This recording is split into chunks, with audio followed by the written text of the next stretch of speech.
Oleme tulnud siia Hirveparki, kus toimub üks vahva üritus nimega Käpakäik ning see näitab, et ka suurlinnas on võimalik oma lemmikloomadega väga vabalt elada. Eesti Loomakaitse Seltsi eestvedamisel juba 4. korda toimunud Eesti suurim lemmikloomade rongkäik Käpakäik kutsus inimesi üles pöörama rohkem tähelepanu lemmikloomade olulisusele meie igapäevases elus. Sellel korral on meie eesmärk ja sõnum see, et loomaga on hästi tore linnaruumis aega veeta ja väga okei on teda võtta kaasa kohvikusse, minna temaga võib-olla mõnikord kaubanduskeskusesse või toidupoodi. Et seekord ka on meil loomasõbralikud kohvikud, siis need, kes toetavad ja kelle auhindu me jagame. Ja hästi tore, et on päris suur osavõtt.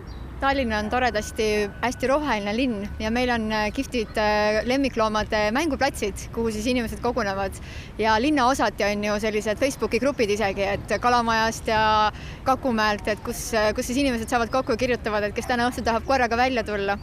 Pajusta panebki inimeste südamele, et kuna lemmikloomade näol on tegemist täieõiguslike pereliikmetega, tuleks avalikes kohtades luua vastavaid tingimusi, et neljajalgsed sõbrad ei saaks enam takistuseks erinevate asutuste külastamisel. Loom on ka ühiskonnaliige ja hästi loomulik on teda haarata oma ellu. Eesti Loomakaitse Selts on väga selle poolt, et kohvikutesse ka Eestis üleriigiliselt oleksid oodatud ka lemmikloomad, hästi käituvad lemmikloomad. Käpakäigu ühe eestvedaja Märt Tagu hinnangul on Tallinnas rohkesti piirkondi, kus saab oma lemmikloomadega muretult aega veeta.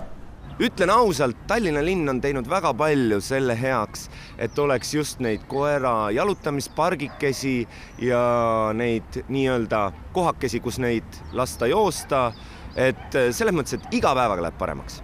Politseipargis on üks tore park, kus käia, siis me käime Snellitiigi ääres, on väga meeldiv koht, hästi niuke, kus ma ütlen, erineva loodusstruktuuriga.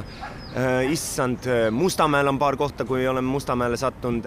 Lemmikloomade rongkäigul oli esindatud kõik võimalikus suuruses neljajalgsed sõpru, alustades väikeste sülakoertega ning lõpetades maailma suurimate tõugudega. Tegemist on Iiri hundikoertega, suurem on siis 3-aastane poisskoer Konahan ja väike on 9-aastaseks saav Stella. Ja kui raske või kerge on selliste suurte koertega siin Tallinna linnakeskkonnas hakkama saada? Erilist raskust küll ei ole, ütleme nii, et inimesed on väga uudishimulikud, aga see on selline positiivne uudishimu ja iirlane on hea rahulik koer, et temaga ei ole erilisi probleeme, et ta on väga inimsõbralik ja suudab olla. Kui kaua juhtkoerte koolitamine reeglina aega võtab? Põhikoolitus on kuskil pool aastat. Hiljem õpitakse veel siis vastava inimesega, kellele koer kuulub, tehakse kokkuõppe ja siis sõltub koera iseloomust, kui palju teda siis peab veel täiendama ja aja jooksul õpib koer alati midagi juurde. Kindlasti valitakse juba kutsikast peast võimalikult rahulikku koera, et ta ei ole väga kartlik ja et ta ei ole hulljulge. Ja hiljem siis koolituse käigus on hästi palju sotsialiseerimist ja kindlasti on teatud asjad, mis talle on keelatud, et nemad on praegu ainukesed sakslased, kes on juhtkoerteks koolitatud.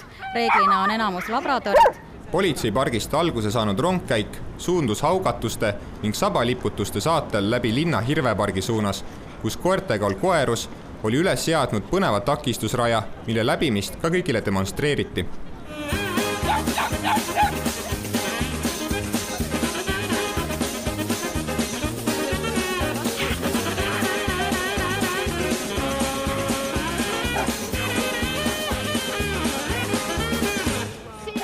Meeleolukas üritus oli taaskord tõestuseks, et isegi linnakeskkonnas on võimalik oma neljajalgsetele seltsilistele pakkuda rohkesti jooksu ning mängulusti.